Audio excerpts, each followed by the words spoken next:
Chimera DK, wide receiver from Florida, Home Squad Sports. This is Jacob Harris, and shout out to Home Squad Sports. Hey, it's Jake Brenningstool with Home Squad Sports. This is Seth Hennigan here with Home Squad Sports. What's up, everyone? Hope you're having a great week. Got our last conference preview at the G5 here. We got you rolling with the Conference USA, top to bottom, each team with predictions. I want to get into a couple tidbits here of news since we've seen you. I want to give our condolences and congratulations, really, to Coach Deion Sanders there, Coach Prime of Colorado, cancer-free, so clap it up for Coach Sanders there. Man. You know, you never want to wish out on anyone, and you want to just get your coach back to your team. As anyone that's played, it's just not the same if you got, just nothing but assistants running the show. You need your head honcho. You need your captain to, get the train rolling, and they're, trying to get ready for Georgia Tech as week 1. That's going to be a great game, which we will kind of get into when we talk about Georgia Tech. So let's get into it. I hope everyone's having a great week, like I said here, staying cool. I'm supposed to get cool around our parts here. Hopefully we'll yours here soon. But want to give some shout outs here to everyone that's been following us, anyone that's in the live chat. We're going to be right back at tomorrow. We got you with our first ACC there coverage tomorrow. Going to go over that Georgia Tech and Colorado game. It's our first P4. Then we're going to keep it rolling every single week. We got you P4. Then we're finalizing our schedule for our live show. I know last week it was, last year it was couple different days. We switched it around. We were doing Saturday mornings, which was kind of idiotic because you pretty much had an hour to watch the show to see our picks for the games that kicked off. So we have 2 shows a week. I can say that. Where one of them is going to be Monday morning. So when you get up Monday morning there, we're thinking about 9 or 10 a.m. You'll be able to see us live every morning throughout the year. And then you'll be able to see us on a later date throughout the week. We're thinking maybe Wednesday or Thursday, but until then and throughout the season, we're going to get you covered on Substack. If anyone's familiar with Substack, we're new on there. We got our senior writer Mark. He's been killing it with our conference previews. You can go on our Substack. It is in our bio, all of our bios there, and YouTube, and I think on X as well. But shout out to Mark. He's been killing it. I will have a weekly piece on there as well, just to go over college football, give rants, thoughts, couple of picks and things like that. But you'll be able to catch all that on Substack if you're a good reader, big reader. I'm not a big reader unless it's sports, honestly. I'm not going to lie to you. But it's going to be pretty cool. I like Substack. And, we wanted to kind of get some more pieces out there, move it, kind of to the next level, more sophisticated, and get some more audience out there throughout the nation. So we really appreciate everyone that's been tuning in. But without further ado, let's go ahead and start the jaw flapping and get into the conference preview of the Conference USA. We got top to bottom here. Start with our predictions. We got our records too. We have WKU Western Kentucky coming home with the conference championship this year. I don't think it's a crazy surprise. I mean, their quarterback play is a little bit questionable as what they're used to. I mean, WKU's been low-key churning out quarterbacks for quite some time now. You can go back all the way to Brandon Dowdy. Me and Dalton, co-host Dalton, obviously you're familiar with him, our former teammates, the best wide receiver ever to play at Western Kentucky. He got to play with like 2 or 3. He got to play with Mike White, Tyler Ferguson, Brandon Dowdy. All 3 of them went to the league. You're more familiar with Mike White. But got Liberty coming in second. Both these teams going 9-3, but a lot of these teams aren't playing heads up. So that's kind of the teeter-totter games here, and those will be deciding through other games besides the heads up that we're used to seeing. The Conference USA Championship game, that's going to be on December 5th. December 5th. Now, the 8 midweek games in October on TV exposure there. Now, some of those games will get flexed, but in October, we're going to have 8 games we'll see more than likely through the week, along with our MACtion and stuff like that throughout the year, which is cool. Familiar face here, like we said, with WKU, kind of lingering with the top with Liberty since they've been in the conference. They've been a force. 9-3 for them as well. Got a third 9-3 team here, which I think I may get a little flack on. I'm not sure, but we gave love to some UTEP Miners here. I think they're going to have a big year. They're going to have a really good year. I think, it's all about the transfer portal. A lot of these teams either got poached or they just straight up loaded up. Sam Houston State's one of those teams that unfortunately got poached. It's kind of double-edged sword there of succeeding in a group of 5 conference. But nonetheless, we got UTEP Miners having a great year. I think they will. And I think Malachi Nelson, really good quarterback there, coming from Boise State, really hasn't got to show his worth, and he's going to be able to do that now there at UTEP. Louisiana Tech, we got them going 6-6. I think it's not too crazy of a year. I think they could finesse their way into a 7th, but with not having those head-to-head matchups with a couple of these games or teams that's kind of messed them up there. But we have the Aggies, New Mexico State, use their old logo. Had to throw their old logo on there. I like it too much. But 5-7, we got them going. FIU going 5-7. Sam Houston State, like I said, great defense last year. They got poached. They lost their coach, so that's what happens. So we'll see what they can do. 5-7 for them as well. Jax State, first year there, trying to keep it rolling. Now we had Rich Rod, kind of got them back on the map with relevancy. Now he's back at, his home there in Morgantown in West Virginia. Kennesaw State, coming off their first debut year in the FBS, made a coaching change mid-year, which I was kind of skeptical about because, your first year, we're going to see Delaware and Missouri State. Obviously, we'll talk about them in just a couple seconds. First year in the FBS. I hope they don't just fire the gun and, fire their coach like Kennesaw State did. I'm sure they had their reasons, but you'd like to see him at least get 2 seasons. Middle Tennessee State, just one of those teams that, I don't know, you just can't really get too excited about, unfortunately. Just it's kind of always been that way. I don't know if it's branding. I don't know if it's the location, close to the Big Ten schools there and SEC, but I'm not sure. We'll see. Most State and Delaware, though. We'll get to talk about them. Fresh new meat here on the market. Mo State, Missouri State, obviously we're in Louisville, Kentucky. Louisville native running back and former Western Kentucky running back, Ace Wells. He's actually running back coach there at Missouri State his second year, so shout out to him. He was a heck of a talent. I don't know if he finished the year, but he was leading the NCAA in rushing touchdowns, I think 2018 or something like that. If you can look that up, fact check me, but pretty sure he led the nation in rushing touchdowns that year. So shout out to him. They're coaching at Mo State, trying to get, on the map. They would get a lot more attention if it wasn't Delaware. They're obviously making their debut, but we have Delaware unfortunately going 1-11. I know this has not been a popular pick with the records. I've seen people get them 5 wins, but I just don't see it, man. We'll get into it, why I think that. A lot of these teams don't have that heads up. They are going to be the reason why a couple of these teams are 9-3, why we get the kind of clutter up top at those top 3. So a couple of these teams are going to be really happy that Delaware is in their conference here. They get an extra win that they're probably not going to be used to having because it just takes time, man. You move up from FCS to FBS. It's nothing new. It's nothing, I think, taboo to say. It's just really hard to kind of get acclimated, especially when you didn't bring in a slew of transfers, which we'll get into. But let's go ahead and get into the toppers of Western Kentucky there in Bowling Green. We got them going 9-3. They're coming off a good record there of 8-6, including the bowl wins and conference championships last year. We have them win the conference championship there in December 5th. We'll see what happens. But KD Hutchinson, a wide receiver there, key returning players, as well as Cameron Flowers, Marshall Jackson there on O-line, and linebacker Anthony Breckenridge.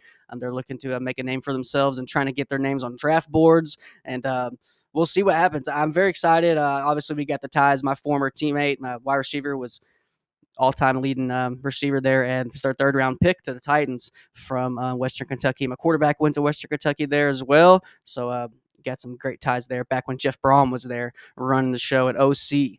And we'll get into the transfers. Like I said, a lot of transfers here. A lot of these teams had a lot of transfers. First of the couple conference previews, we only could have like 3 or 4 transfers. As we got down the line, we just had to expand that list for obvious reasons because all these teams are loading up. Jaylen Wester from Colorado, linebacker. He's a dog. Quincy Burroughs from Wisconsin at wide receiver. He's trying to make a name for himself as well. Linebacker Zach Smith from SMU. We got a couple of guys that's been showing out. Like I said, their quarterback play. They're going to have Maverick McIvor. I mean, we've seen some crazy names, I'd say, the past couple of years, honestly. It wasn't really always like this. You put this Maverick McIvor name 10 years ago, it'd be a top 3 name. But now he's got a lot of competition, with his name and with his game because he's got to live up to a tall bill. He's going to be replacing Caden Veilkamp, who transferred to FAU. And WKU is known for some good quarterback play. They've been air raiding and out. Doesn't really matter who's their coach. They just pretty much have a solid offense, which is fun to see, especially just being really random with them being just Western Kentucky. Obviously, we have the big red logo, the quarterback logo there. Shout out to them. Arguably the best branding in college football, in my opinion. That's just my opinion. But McIvor's coming from Abilene Christian. They're trying to keep the steady quarterback play. They have a great game. They're actually going to be playing week 0, I believe. I think they play Sam Houston State there week 0. So we'll have you covered for that. I think the spread is -9.5 right now. Matthew Henry's coming from Western Illinois. You're going to see a lot of these guys, teams getting guys from FCS schools, JUCOs, D2s, and we're obviously going to highlight a bunch of those guys because a lot of those guys go under the radar and they end up having big years. And some people's like, oh, we never heard of this guy. Well, if you're watching here, you'll be able to say, you heard of him. Vincent Sneed there, finishing out the list, coming from Indiana, defensive end or edge, depending how old you are and how you define that. I still call him defensive end. Call me old. But first place team, they're going to have a big year. But another team that's going to kind of have them, keep them honest, and looking in the rearview mirror is Liberty. We got them going 9-3 as well. Last year they had the 8-4 record. They have some great guys returning. One of the biggest list of guys actually returning here, and they're key players. They got wide receivers like Elijah Canion and Reese Smith. They got Brenton Williams there, defensive end, Omarion Williams, Dexter Ricks. At cornerback, as well as Jamal Miles. All those guys are looking to have big years. I really heard great things about Dexter Ricks, and I think he's looking to put some good tape out there and trying to get a bigger payday. So linebacker Joseph Carter, and then guard Aaron Thienamore to finish out the list. Solid team, man. Solid team. Obviously, they had Caden Salter. He's there at Colorado. And they're just trying to keep it steady, trying to keep their name kind of a little bit more relevant later in the year. As they've been doing since they've been in the conference, which has been respectable. Got to give them their props on doing that, and they brought in some new faces along with everyone else. They got Aaron Hester from Florida State, defensive end. They got Casey Cain, wide receiver from UNLV. Jaquavius Marshall from Kentucky, their cornerback, which they have been producing actually some pretty good DBs the last few years. Got to give them their credit. But Ethan Vasko is their quarterback, going to be coming from Coastal Carolina. We'll see what happens here. DB Jalen Rock. A lot of these times, if they're coming from FCS, I'll just put DB, because when you're coming from FCS to FBS, if you play corner, you probably maybe play safety. That happens a lot with defensive ends, or if they'll play tackle, it might move them to end, cut some weight off of them once they get up to a bigger level to get that speed edge on them. But we'll see what Ethan Vasko does. And we got Deuce Spurlock. He's going to be at linebacker. Great name, coming from Florida, from Dalton's Florida Gators there. Dalton's Florida Gators are not looking the greatest right now. Unfortunately, wish he was here. He'll be here tomorrow for our ACC, but hot topic on them. We'll get into that. But they have a lot of added guys here, along with Evan Dickens from Georgia Tech, running back, Micah Pollard from Michigan. This guy right here, Micah Pollard, supposed to be a dog. We didn't have these in any order as like best to worst. We was just kind of throwing them over there, and because there's so many. Some of these schools got 28 transfers. So we have to just look at stats. Some of these guys don't have stats. You just kind of have to go off their high school ranking or where they came from. And a couple of them is a gamble, but a lot of these guys, we did watch a good amount of tape on, especially with Jaden Whaley from Hampton. A lot of those guys that do have tape coming from a lower level school like Hampton. But 9-3 is the prediction here we got for them. I think it's going to be a good year for them. Another season to hang your hat on, attract some new fans, attract new talent. Can't ask for too much more there in the Conference USA. I know they don't really have the pop with the names. I know they had Malik Willis. Remember him? Quarterback there at my Green Bay Packers now, backup. He's going to be highly poached for, I think, in free agency next year. Then Caden Salter there, who's been spinning it there, but transferred obviously to Coach Deion Sanders' Buffaloes. And we'll see. Some people thinking Julian Lewis might be winning the job. And I think if they name Julian Lewis the starter over Caden Salter, there's that new window in the transfer portal, I think, opening up in early August in a couple days. I think about a week. There's that one. This is only a 1-year thing. This is not a yearly thing. This little window, it's for, I guess, players that's been authorized. We'll see if he'll be able to maybe get a waiver if they make an early determination, because he wants to go out, swinging there with his senior year, which I don't blame him. So, but you got to put the best guy out there. And another team that's going to be putting some new guys out there that we have some high expectations for is UTEP. The UTEP Miners. I'm a fan of them, not crazy fan of them, but I'm a supporter. I don't hate when they win. So they're flip-flopping their record here, which we don't have too many teams that we've picked. We're covering every single team from top to bottom, and not too many teams we have actually flipping their record, going from 3-9 to 9-3. I know I'm going to get maybe, like I said, a little bit of flack here, a little bit of pushback, but bear with me. Trust me. Let it breathe. They're going to have a big year, and we're going to get into it because they got a lot of new faces. Returning faces they got. Wide receiver Kenny Odom, defensive tackle KD Johnson, linebacker Nate Dyman, probably or Demon maybe. We'll see. He needs to play like a demon. But wide receiver Kam Thomas as well. He's supposed to be pretty good. He's looking to put up some big numbers. But new transfers, like I said, they got a new quarterback at the helm. He's a guy, Malachi Nelson, highly touted guy. We're going to see more and more guys that We're not going to see Georgia. We're not going to see, the USCs, the Texas, just having straight 5 stars from top to bottom. These 5 stars are wanting to get on the field. The 4 and 5 stars that maybe they set a year they didn't win it. Maybe they set 2 years. But eventually, we're going to see a lot of these G5 teams have nothing but mostly 4-star recruits. And I like it. I think it's good for football. Obviously, when you see teams get poached, that is what happens, the nature of the beast when you do well. So don't expect a lot of these guys here not to get poached from other schools or at least get calls. But they're looking to trying to put some good tape out there, and to do so, wide receiver Jaylen Brown from Michigan State, running back Hausaun Wilson from Charlotte, and then defensive end Ashad Hall from South Carolina State, another FCS bump up there, along with Tyler Jones at safety from Tennessee State.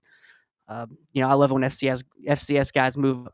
We got Udoka Izani from Boise State, linebacker. We got tight end Cash Cheeks from Northern Colorado. Northern Colorado is a very good team there. They do elite scouting. They obviously they've got Colorado, which is a great pipeline for O-line. Shout out to Mac McChesney and 6-0 Academy, best offensive line trainer in the country. But they have a great pool to go through, and you see a lot of guys get offered from Northern Colorado first, or transfer from North Colorado, like we see with Cash Cheeks. Safety Solo Barnes from Fayetteville State. UTEP is just going in the depths to get these guys. We got Mark Robinson from Southeastern, and then Florida Memorial. They were Marcel Blocker. I mean, have you heard of Florida Memorial? I haven't. I know we've come across some guys there, like shout Bill Sparks.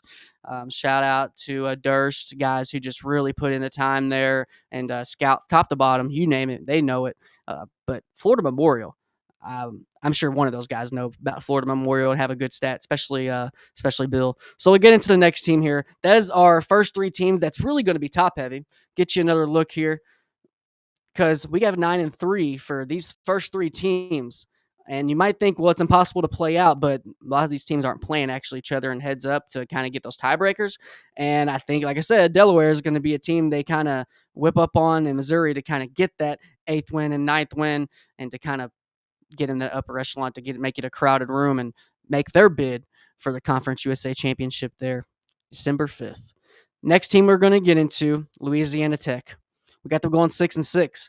Which they've always had some pretty good quarterbacks there, decent guys that can just launch it. I remember they had Jeff Driscoll, I think, transfer there back in the day. Shout out to him. But Evan Bullock's quarterback now, wide receiver Jay Wilkerson, tight end Eli Finley, and then Jacob Fields there at safety. They're returning players here. They're going from 5-8, including bowls. They're 6-6. We will see. I'm very intrigued here. Won't be surprised if they get the 7th win. Won't be surprised if they get 5 wins. But they have some good guys worth talking about that they got to the transfer portal that they're going to try to retain and get some usage out of. So we got Donovan Riemann from Kansas State there, defensive end. Noah Bigelow from Pitt there at cornerback. Luke Seib, wide receiver from UTEP, interconference transfer there. Safety Benji Johnson from Austin Peay, another FCS guy moving his way up. Wide receiver Devin Gandy from Sacramento State. Let's talk about Sacramento State here just for a second. I'm an advocate for Sacramento State. If you haven't checked here, obviously we keep you up with recruiting. They have the number 1 recruiting class in 2027 as of right now. Not in the FCS, but in the whole nation as of right now. Obviously, if you have the most commits, you're probably going to, find yourself up the top, but I don't care. They have right now the number 1 recruiting class in the 2027 class, number 1 in the nation. So chew on that. I think they definitely need to get an FBS here. Obviously, they need to produce. You can't win these games on paper. You can't get into the FBS on paper, but I think they're making the moves that you want to see for a team that's trying to make their bid. Set your clocks. I think they're going to be in the FBS either 12 to 24 months from now. And I'll be rooting for them because it's pretty cool to see. In basketball, they're trying to make moves. They hired Shaq as a GM. They hired Mike Bibby. There's head coach. And I think they're going to – they hired – I'm forgetting his name right now, but the inventor of the go-go offense with UNLV is their head coach. And they got guys after guys. Jaden Rashada at quarterback. And they got guys coming in. They lost a couple, but they got better. Caleb Coleman's really rounds out our list of defensive end. Another FCS guy that's coming up from Texas A&M Commerce. One of my lifelong friends, Danny Mason's one of their best players ever. He played for them, linebacker, and he played for the Broncos. So shout out Danny Mason. Played in the CFL as well. for the Red Blacks. Known him since I was like 2 years old. And Texas A&M Commerce, man, pretty good, actually decent school there, and rooting for them this year, obviously, because with those ties. But 6-6 record we got. We're going to see what happens here with the first 5-7. First team we got with a losing record with New Mexico State. Unfortunately, I mean, it's an improvement from the 3-9 record, as you can see, but 5-7 is what we have for them. They didn't do too much here, nothing too crazy from the transfer portal, but I like some of their moves. They got PJ Johnson at wide receiver, linebacker Taylor Martinez. They got cornerback DeCarrick Hobbs, and then running the show at the helm, quarterback Parker Awad. Well, he's going to try to, have a wad of plays because they're going to need him. I think they're going to have some guys making some plays, though, because they have some competition. They got Logan Fife coming in from Montana. He's supposed to be a guy. This guy's supposed to be a dog. I love the FCS guys. We have A.J. Williams, wide receiver from, hear this school, Mary Hardin Baylor. Never heard of them, too. If you got some history on them, fill me in because I never heard of them. Running back Dijon Stanley from Utah probably should have been top of the list. Like I said, I didn't really put these in any particular order, but Gabe Peterson rounds out there for defensive ends from Utah State, along with Emmanuel Brown from Boise State. So Gavin Harris from Central Michigan. Central Michigan's running the option now. When that happened, that's new. We'll see if that works out for him because not too many teams out there. Georgia Tech obviously not running the option anymore. So I think they're the only team at FBS running the option there at Central Michigan. So Gavin Harris is trying to catch some balls. He ain't trying to down block too much, which I don't blame him because we've seen, we got a lot of receiving tight ends. Miami's got a really good receiving tight end, which we'll get into later in the year. Just came at top of my mind. But more and more we got tight end U popping off here, guys that are pretty much just big receivers that are a tad bit slower but way bigger and are mismatch nightmares there, especially for third downs. Let's get into the next team here. We got FIU, Florida International, Pitbull Stadium, Dale. Shout out to them. That's pretty cool they named it Pitbull Stadium. I mean, they had to get into the headline somehow. He made a big donation, so hey, shout out. Kewan Jenkins is their quarterback, defensive tackle Jamarian Solomon, and then Brian Blades at corner. Coming off a 4-8 record last year, we got them going 5-7. We'll see how it really shakes out for them. They got new faces and new places. A lot of guys here. Wide receiver, JoJo Stone from Louisville, where we're at here, our hometown. We got wide receiver Anthony Carey from Georgia Tech. Dante Anderson, Florida State, they're a DN. So 30 guys there from the ACC. They're trying to get guys here. They're trying to. Cornerback Tyderick Brown from UAB. He got another teammate to come over with him on the other side of the ball. Offensive line, Zaire Flournoy. He's from UAB as well. We got Websley Etienne. Websley's a cool name because I thought I was a typo when I was doing this. It's like, oh, it's Wesley. I had to fact check. It's Websley. That's a cool name. So shout out to that name. Shout out to his mom and dad. That's pretty cool. Wish I was named Websley. Arkansas State is losing Websley Etienne. We'll be all right, man. I think they'll survive, but we'll see because he's probably going to make some plays with that name. I like it. Aaron Armitage from Stanford, their defensive end. A.J. Allen, running back from Miami. So they've added some guys from big schools there. 2 ACC running backs. They got Lamont Green as well, defensive end. They have 2 defensive ends from the same team in the ACC with Florida State. So they got some guys here. This is a sneaky list. Obviously, you can't really look at the logos. It's all about production and guys, it's going to be getting on the field and making plays for you now. What have you done for me lately? That's what they say. But these guys are trying to do some stuff because it's hard to get on the field, harder than ever to get on the field in these P4 conferences. If you don't show out early, if you don't make a good impression early, man, it's like we see all these teams getting about 2 or 3 quarterbacks every year. It blows my mind. USC's comes to my mind that's doing that right now. Just quarterback after quarterback after quarterback. And how do you really see if you got your guys? Do you have to have a crazy true freshman year to keep your spot at a school now? At some of these positions, it's hard. And we see a couple of these guys kind of, making their name and, they're just trying to get on the field.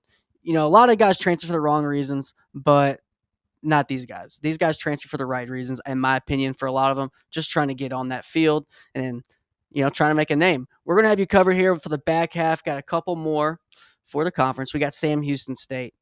Sam Houston State is a team that's, like I said, was poached a lot. They've lost some guys that just, making plays. And when you make plays, you're going to lose some guys. Hunter Watson is the quarterback coming over to help him out. He's a guy that's going to be returning for him. Quavez Humphreys, wide receiver. Iman Allen at corner. And then their guard, James Don. We'll see if he plays guard. I want to add this. A lot of people have just been saying, oh, he can just throw him at center. Just throw him at center. We've seen so many guys, or in the league, will just throw him at center. Maybe I'm biased because I played center, but you can't just throw a guy at center. It's not that easy. And vice versa. You can't just throw a guy from center to guard. Stuff's hard. And I just wanted to add it in there because I think too many times we're just seeing, all right, we'll just throw him at center. We'll just throw him at center. Oh, he's a 6'5" tackle. We won 6'8" tackles. Throw him a guard now. I think too many times it's just we're looking at these guys on paper, height and weight, and determining what they are as, just letting the game do it. So we'll see. We'll see at the next level with a couple of these guys play. But they got some transfers here to help with the loss. Obviously, they didn't do too well with retention, but they got some guys like Caleb Black from Arizona State, wide receiver. He's trying to get some targets because they have what might be wide receiver 1 and Tyson. Right now, he's my wide receiver 1. I like him a lot. Elijah Green, running back coming from Indiana. They got Avion Smith-Mack from LIU. They're at wide receiver as well. So they're trying to get guys there, some playmakers. And Antavius Fish, great name from Akron at linebacker. Cecil Powell there at safety. Then we have defensive end Keelan Cox from Texas Southern, another FCS call-up. Shout out. Cornerback Jace Arnold from Wisconsin. Wisconsin lost a lot of DBs this year, which I'm not too mad about because if you're familiar with the program at all, we interviewed now freshman Wisconsin DB Jameer Scott. He's an absolute dog. First year on campus, just got there. He's already on the 3 deep. He's third string right now. Watch out for him. A lot of these guys, him transference kind of been him getting some more reps in the spring, and he's been showing out. Trust me, I've seen a lot of good tape on him. They're trying to get some good tape here at Sam Houston State. Respectable ball club.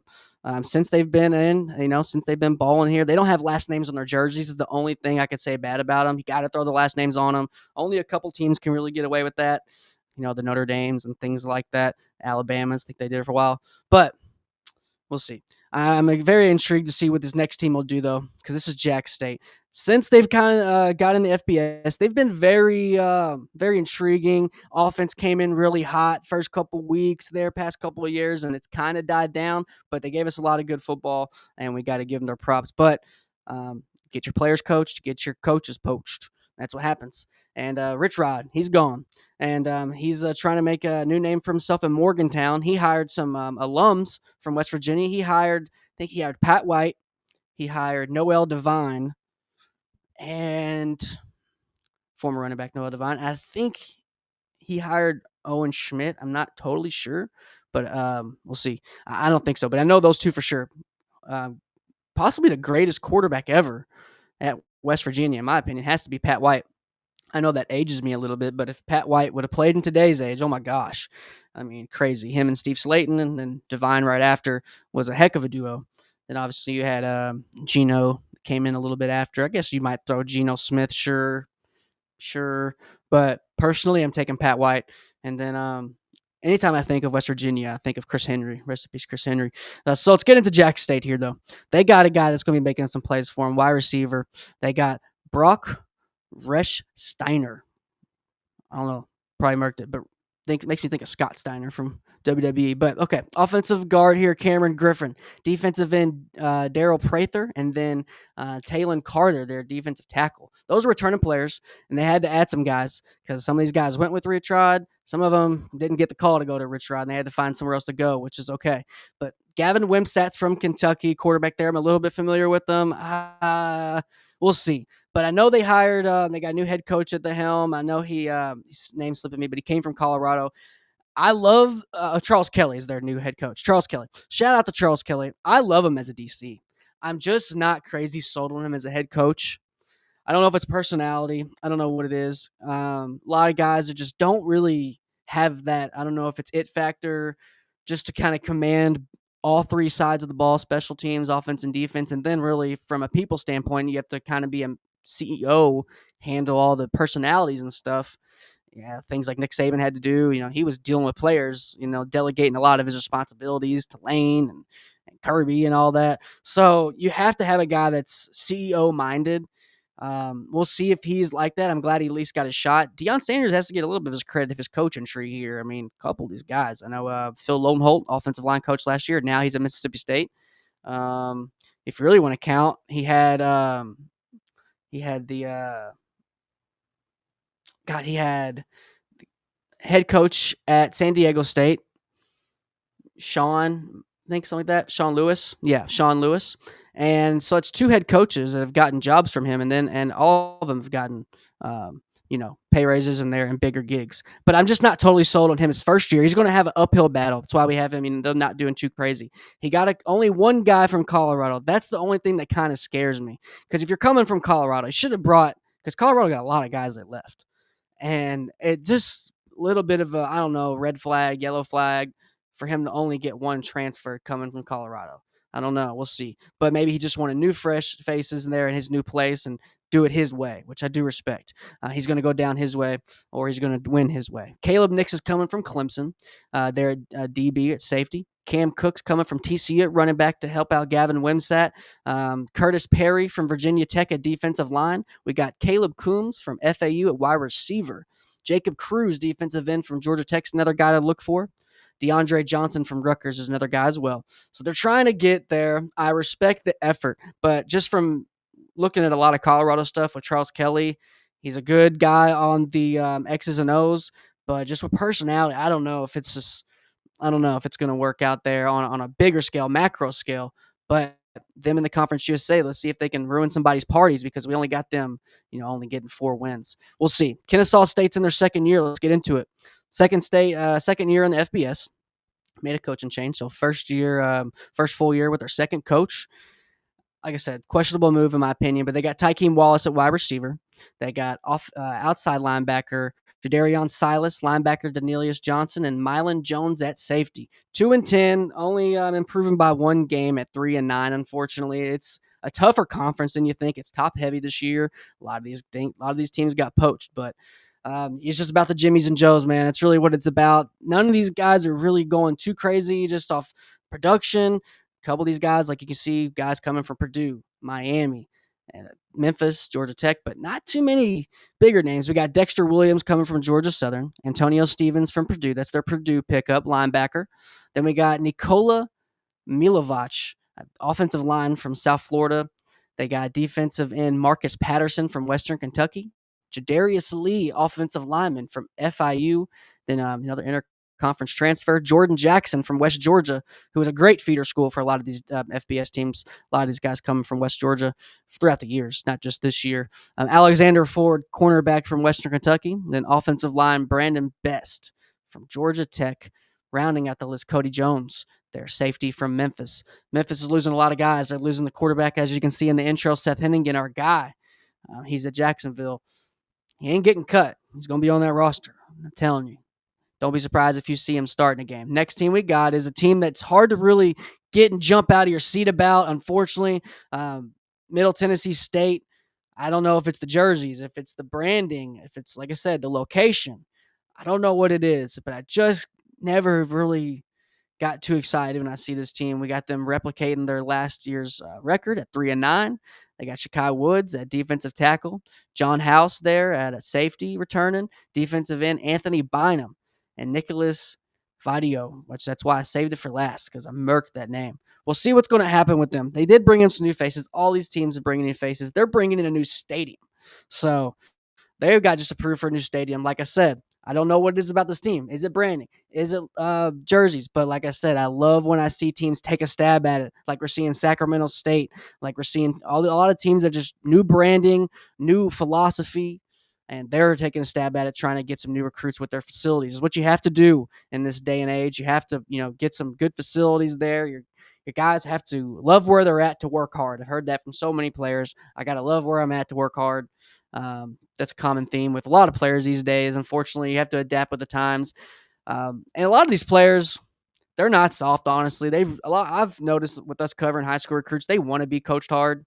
And a lot of, they just want to have a good place to call home, make their name for themselves. And yeah, they do want to make a little money now, which, that's what they were forced into. You never seen high school players. You didn't see high school players boycott and sit out and like picket lines to get this NIL. It just happened. So it was all started with Ed O'Bannon there with the lawsuit with UCLA, former basketball player, and then all the dominoes fell after that. So a lot of these teams have either had to adapt or die. We're going to see some teams, I think, go down to FCS. Obviously, they're not trying to be one of them. A lot of these new conferences, you have to meet certain stipulations with your arena or with your stadium, depending if you're basketball or football, your student size, your endowment. A lot of weird things you have to upgrade. You have to make. Cincinnati's one of those teams that just went into the Big 12. They're having to make upgrades around the campus because you have to have a certain size for those things to be in those P4 conferences. So transfers coming in for Middle Tennessee State. They're trying to get in there, trying to get in that new field, trying to get in that new turf, which I have mixed feelings about. Colorado just went from real grass to turf. I'm not too big of a fan of the turf. I think it's a cause for a lot of injuries. And a weird thing that people don't really bring up is you can hear your defender, you can just hear the other player on turf. Like, you ever hear them saying he heard him coming? Well, you can actually hear them coming. They're on turf. You can hear them pitter patter on that plastic. And it's just a total game. I hated playing on turf. It's horrible. I played center, so when I played center, I put a little weight on the ball, kind of put it in the ground a little, not put it in there, but you get that little give. You don't get that give in turf at all. No give at all, especially when you go down. And I think it's just a reason for a lot of soft tissue injuries. You're seeing the NFL, a lot are, having soft tissue injuries, as we can see. We got Dalton here. He reposted the stream. Shout out Dalton. He didn't get to make it tonight, but he's going to be here tomorrow on ACC preview. But let's get into these names as we get the last few teams in the conference, and we'll go over a few things as we get you together on this fine Wednesday night. We got some guys like E.J. Harris, offensive lineman from Auburn. Big guy trying to make a name. A.J. Jones, wide receiver from Arizona. Juwan Gaston coming from Houston. Alex Mitchell coming from Chattanooga. They're a linebacker. Ricky Hunt Jr. from Ohio. They're running back. Omarion Walker, wide receiver from Michigan. I respect you. Hey, like I said, I'm not too hyped about this program. If you come from Michigan and Auburn to Middle Tennessee State, you really want to play some ball. And I love it. I love it. You want to play some ball. You don't want, like I said, they're trying to get new facilities. They didn't want to stay in the crazy nice facilities and ride the bench. They want to earn. They want to get on tape. And football players want to play, man. We're seeing less and less guys, actually, because, back then, if a team kind of got a guy who didn't live up to expectation, the team was kind of stuck with them. The coaches were kind of stuck with them, and a lot of guys were just kind of zoning out. They kind of check out, and then they just are there for their school. It's not like that anymore. They can cut you now, and I think guys, you're going to see less and less from the player side. They don't want to sit the bench, man. They don't want to just sit there and get their free school. They know they can make money, and the more they play, the more they get paid. So I respect guys coming from big programs like that. You really don't see it from big programs like that come, to Middle Tennessee State.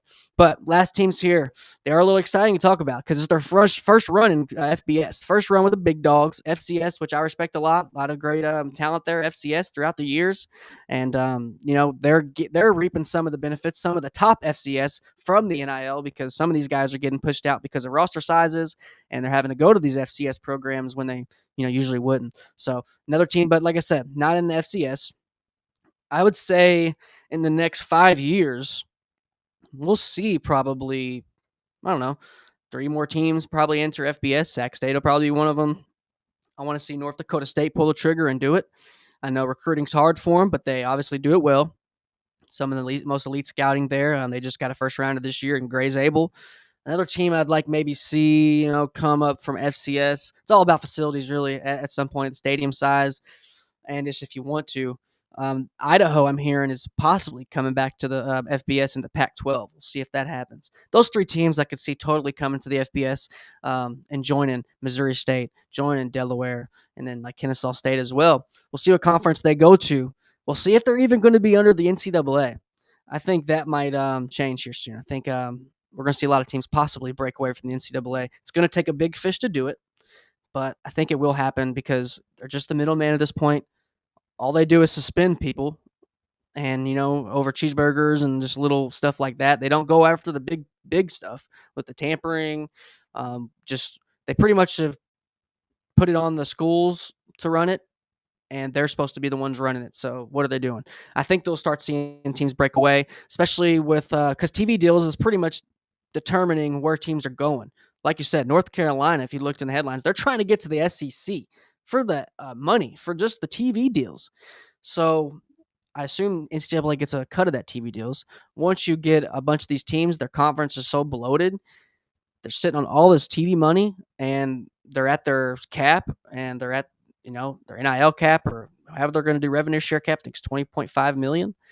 They're going to want to say, okay, what expenses can we cut? They're already going to be cutting down the rosters, and they're going to look at the NCAA and saying, what are they doing? And I think they're going to cut out the NCAA. I really think it's going to happen. I'm not the only one saying it. A lot of people are saying it, and it's something that could be in the future, but we'll see. We got Missouri State. Obviously, look, no 2024 record to put because there's a fresh in here. They're the freshmen, fresh meat. Jacob Clark at quarterback is going to be returning for him. Jamarian Robinson. Giles Cho, maybe, defensive tackle, and Sterling Smithson. Cool last name, Smithson. We'll get into the transfers. They got some guys here. Like I said, I know their running back coach played against him in high school. He was a dog. He rushed for I think 2,300 yards, 2 or 3 years in a row in high school. He only played the second half against us and had 140 yards. So I know he's coaching the running backs up pretty good. Josh Joyner, running backs, a guy is coaching up, coming from Washington State. Christian Ford's a guy, DB there at safety, coming from Arkansas. We got Jordan Dunbar at corner, coming from Bowling Green. We got Dylan Hopp from Ole Miss. He's supposed to be a pretty big body there at tight end. We'll see what he can do. DJ Wesselake from Oregon State. Who says Oregon? Put in the comments if you say Oregon. Shout out, just because you're special. But we got Antonio Smith corner from FAU. Then we got Jalen Brooks from linebacker from Campbell Camels.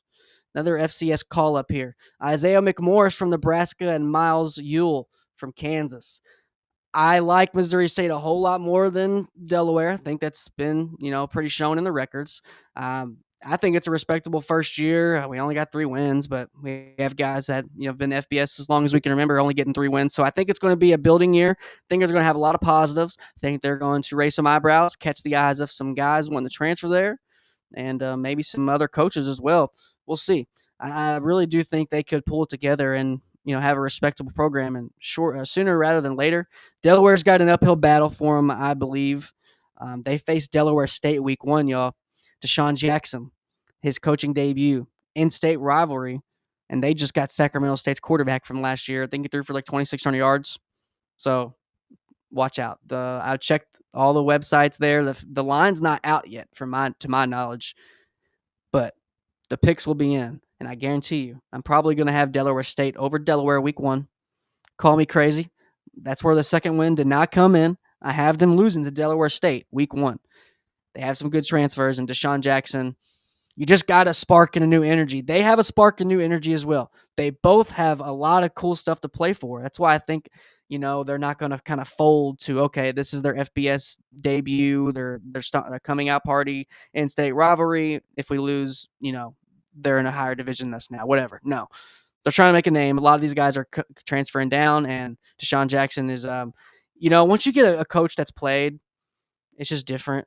You get a guy that's been there. He can come from experience. He can pull up his highlights and say, I trust me. I know what I'm talking about. He can pull up his lowlights and be like, trust me, there's a fire in that room. Don't go in there, and help some of these kids. It's the Deion effect. We've seen Eddie George there at Tennessee State, now Bowling Green. We've seen Deshaun Jackson here at Delaware State. And then now we have Michael Vick at Norfolk State. So this is the Deion effect. Is one great thing he's done is get guys off the couch, out of the booth, back to coaching, or coaching for the first time. And I love to see it. Delaware's got their their work cut out for them. We got them, like I said, going 1-11. Quarterback Zach Marker.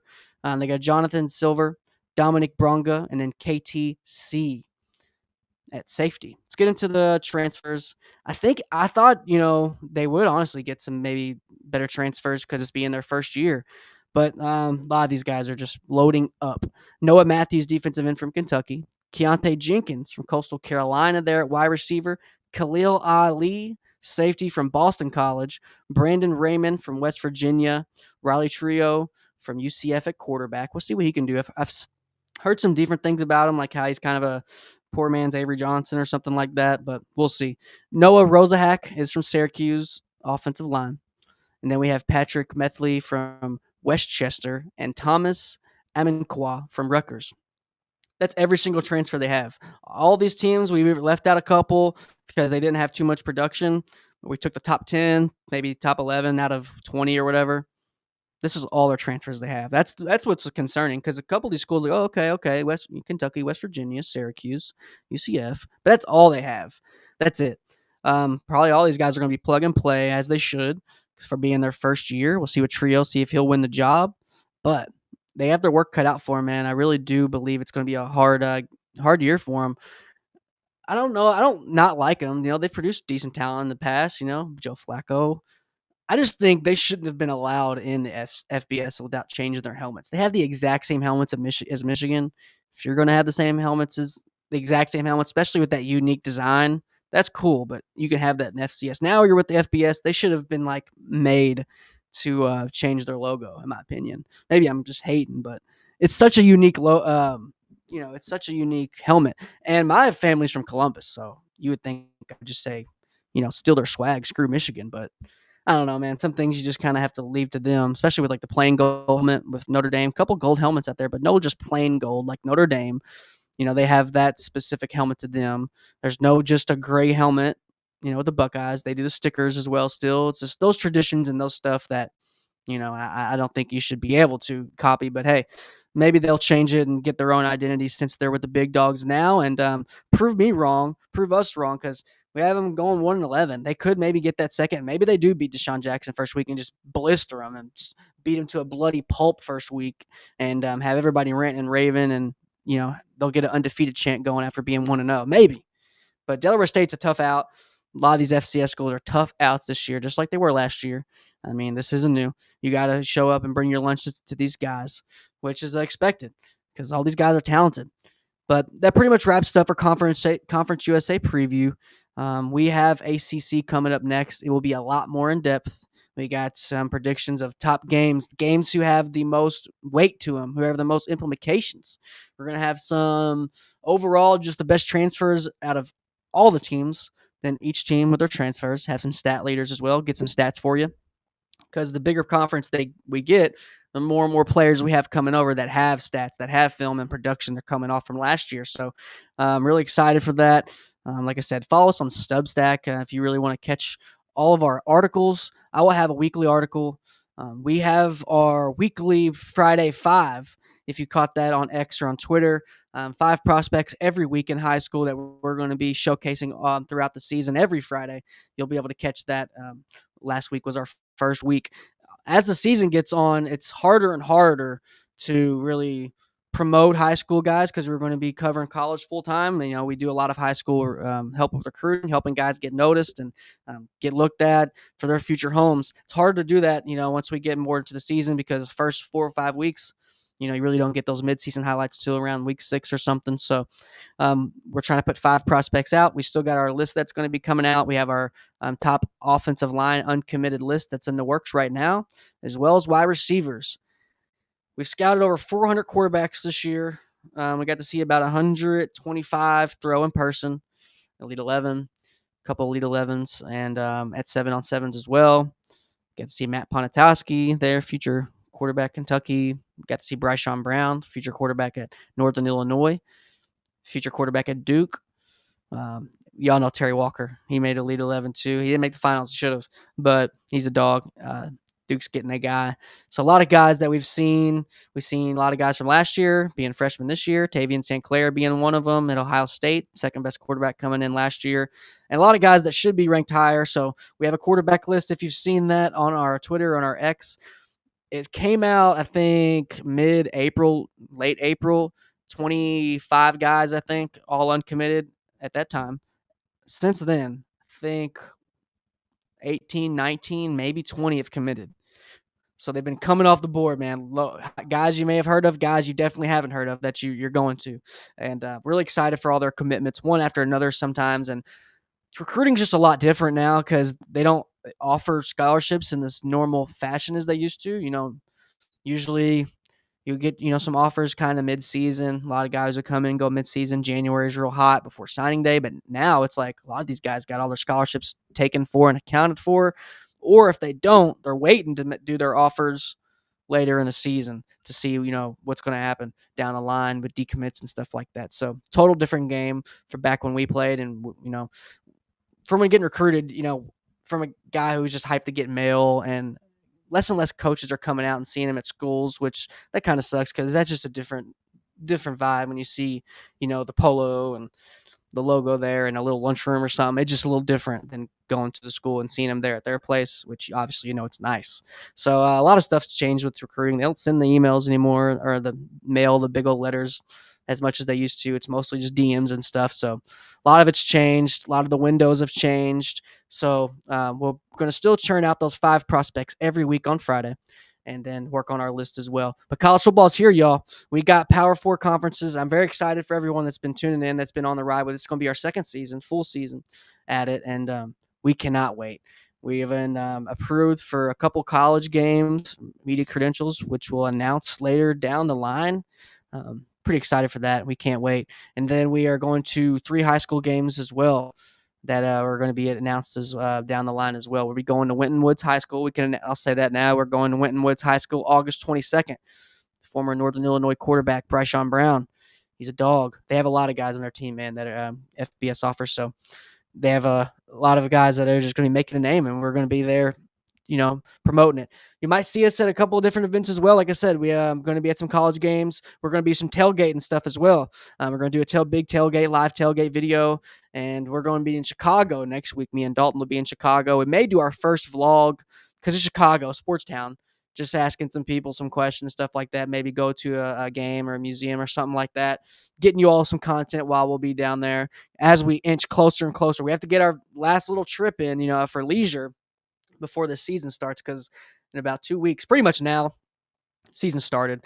I'm already making graphics for week 0, week 1, and man, week 0 is going to be crazy. Sam Houston State and Western Kentucky is from this conference, obviously, from Conference USA, is going to be in the week 0 lineup. Let's go ahead and give you the week 0 lineup. I don't have the graphic loaded in, but I do have it here on my phone. Week 0, it's if you want to get some ammo, if you're a betting person, to kind of get for week 1. That's what I'm kind of using week 0 as. A lot of these games are pick'em games, and I don't know who's going to win. Iowa State at Kansas. This is all August 23rd, by the way. And then we have Idaho State, UNLV. Dan Mullen trying to get it rolling at UNLV. Stanford and Hawaii. A lot of people are thinking Hawaii is going to be beating Stanford week 0. Fresno State and Kansas is another one to look at. Very excited for that one. Then obviously, like I said, Sam Houston State and Western Kentucky. All of those games are week 0. Get you a little appetizer before the season. Get you your wagers in. I can't I can't bite my tongue with a couple of my picks first week 1. I'll give you 2 right now. One is on this list.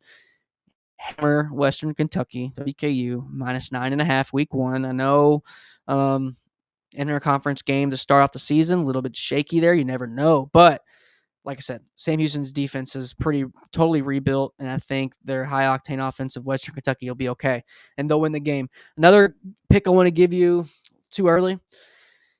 I know the recent news with Dion, Coach Prime, shout out to him. I'm really glad he's fine and cancer-free because anybody that's, we're all affected. Anybody that's been affected with cancer. If you haven't, then shout out to you. You lived a lucky life. But you never want to see that. I don't care if you're the biggest Colorado State fan ever or whatever. You just never want to. You want to see your guys being able to coach.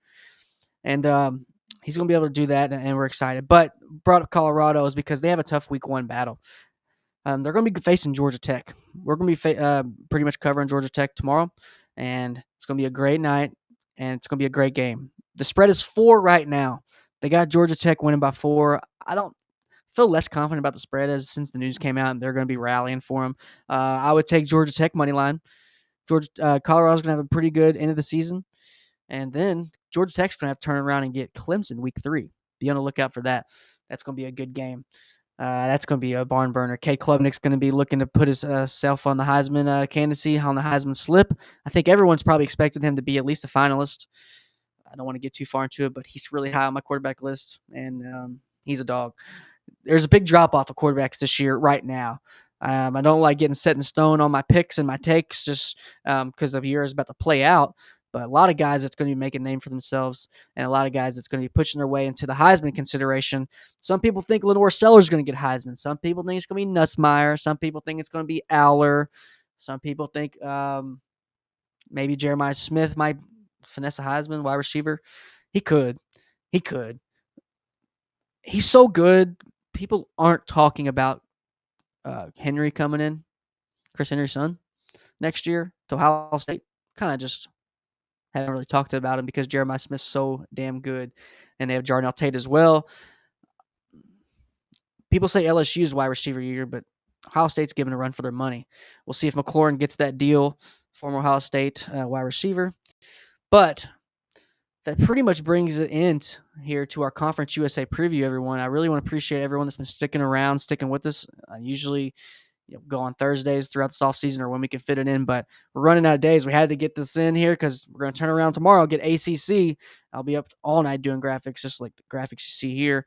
We'll have more to do because it's ACC, like I said. Top 5 games. Big games, man. ACC is a slept-on conference. Bill Belichick, what's he going to do? A lot of people are saying it's just not looking good. When you first made the hire, I was like, oh, my God, watch out, ACC. He might take over. Now, as all this stuff is transgressed and just the dust has settled, you're kind of able to see, like, okay, I don't know about it this year because you have guys in the ACC that's going to be making a run for it. SMU might not be as hot as last year, but there's going to be teams taking their place possibly as competing, like Louisville, Miami, and Carson Beck. What are they going to do? We got what's other teams here that just might do it? Clemson, like I said, Clemson's just. I think it's a 4-horse race between them and I don't know, man. We'll see. Florida State at Castellanos. I don't think they'll be in contention for the conference championship, but the 4th race I would say it's going to make it very interesting is Georgia Tech with the ACC. They have a hard game week 3 with Clemson. I think they might drop that game, but they might beat Georgia later in the year. Don't hold me to it yet. We haven't seen these teams play a lick yet, but don't be surprised if you see Georgia Tech kind of stutter and misstep at week 3. Close game, but with Clemson and Klubnik. I mean, if they would have kept Singleton, Georgia Tech, they would be shoo-in, I think, for the playoff. But they didn't. Auburn's got him. We'll see what he does. But like I said, don't be surprised if you see them drop that game. Unfortunately, they're week 3 to Clemson, but turn around and beat Georgia down the road. Because I think that could happen. That's the last thing I'll get into before the ACC because we're going to break that thing down top to bottom, open it up, and get into it. Really appreciate everyone that's been tuning in, like I said. And we have more lists, like I said, more. We want to get some more involvement with you all, too. We have some people call in as well. We're going to have more people call in and kind of join and give their takes as well, more guests. And we have some players coming on as well. And we don't have anything finalized yet, but we have a couple of guys who might be making their commitment live on the show. We're working that out as well. So very excited. Won't hold you too much longer, everyone. Hope you all are having a great week. Like I said, stay cool and you all keep it cool. And we'll catch you on Mondays through the season. That's been finalized. We don't know our second date yet. Keep it real with you. We don't know if we're going on Wednesdays. We don't know if we're going on Thursdays. Just trying to do, would that be too much time going from Wednesday and then having to wait till Saturday till games play out? We want to give our, but then that gives you all time to, everyone's got their lives. We'll have the video out and you'll be able to see our picks earlier and be able to sit with them. But, I don't know. It's a lot different than going live on Saturday mornings like we did. We are going to have post-game spaces here on X and on Twitter. For the big games. Every game, we have 6 games of the week that we're going to pick, our pick 6 top games of the week. But one of those games, we'll do a Twitter space to kind of wrap up and talk about a couple of the other games, but mainly focus on that one game. And then, like I said, catch us on Substack for your articles. But until then, everyone, you all have a great evening, and we will catch you tomorrow night for our ACC preview. Thank you. You all have a